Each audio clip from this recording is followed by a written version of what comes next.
Today, the church celebrates All Saints' Day to remind us who we are and what we are called to, our ultimate calling in life, that our life is much more than just on this earth. The celebration of the Feast of All Saints reminds us that we too will share with all the saints in heaven, rejoicing and worshiping God, praising Him, and sharing in His life and in His love.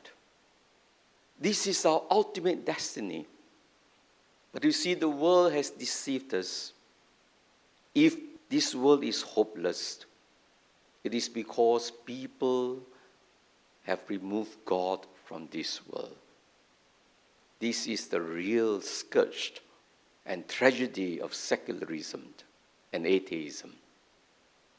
My dear brothers and sisters, if we want to arrive at our destiny, we need to be clear of our identity first, so that we can live out our identity and find real purpose in this life. And what is our true identity? Our greatest dignity is not just to be a creature of God, but we are called to be God's children. This is such a great privilege. To be called God's children means to share in His inheritance, to share in His life, to share in His love. It is for this reason that Scripture distinguishes us from other creatures and other creation.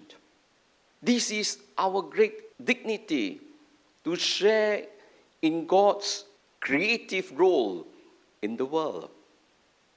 Because we are different.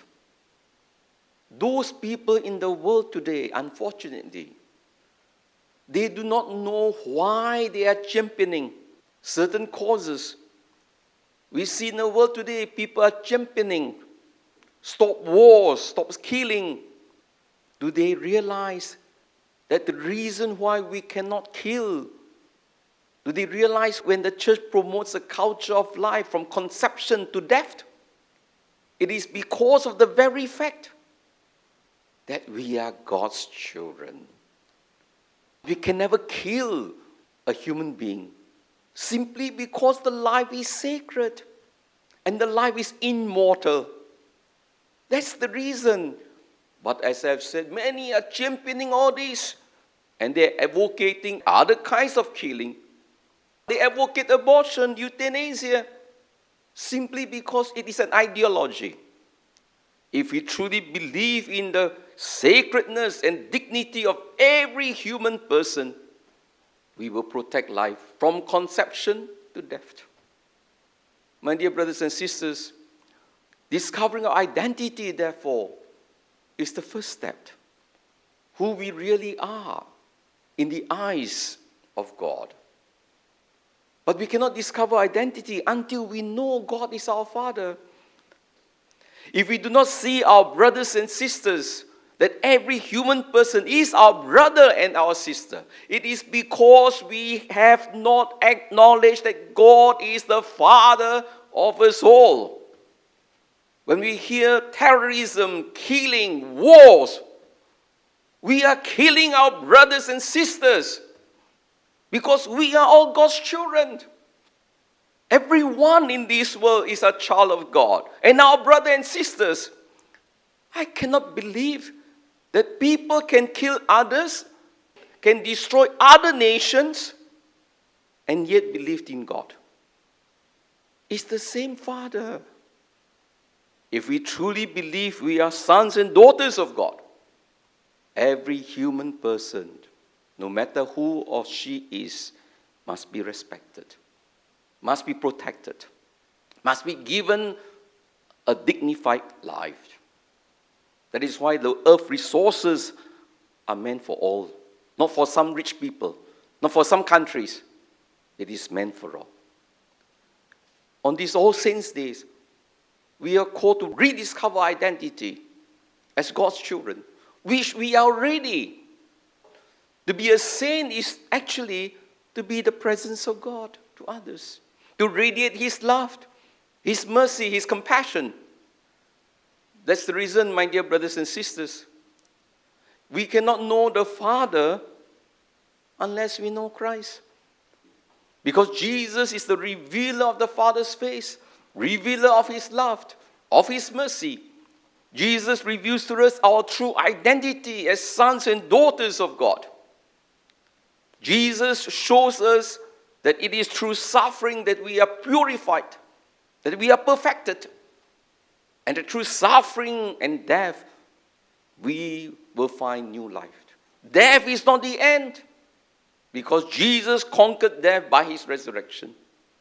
So if we want to discover who we are and who the Father is, Jesus is the answer to all the mysteries and riddles of life and suffering. To know who we are is just the beginning. There are many Catholics, or Christians, they go for these retreats and seminars, and they are born-again Christian, born-again Catholics. After 1 week, they died again because premature death. When the baby is born, the baby needs to be nurtured, needs to be fed, needs to grow.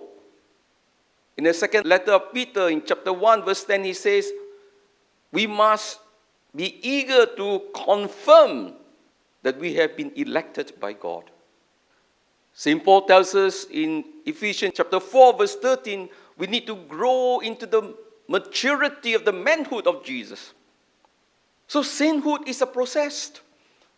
We are still in the process of purifying ourselves. We are saints in principle, but we are becoming who we really are. And that is to be really like Jesus, to see Him face to face. Means to say that we become identified so much with Jesus. That's why at our baptism, we normally choose a saint's name, so that we too can imitate our saints, imitate all the saints who have gone before us, canonized and uncanonized saints, so that we can go along this journey, not to travel alone, but to travel with the community, the communion of saints. We do not become saints alone. We become saints together, supporting each other, encouraging each other. That is why we need to pray for each other and pray with each other. It is only in this process of purifying ourselves that we become truly the radiance of God's love. So, my dear brothers and sisters, let us try to be saintly. The Beatitudes are the blueprint on how to live that life of love and mercy and compassion. The Beatitudes means the Beatitudes. That means just be, have the same attitudes of Jesus towards life, towards people, and then we will become saints. Not only when we die, already in this life, we will have a foretaste of the joy of being a saint in the making.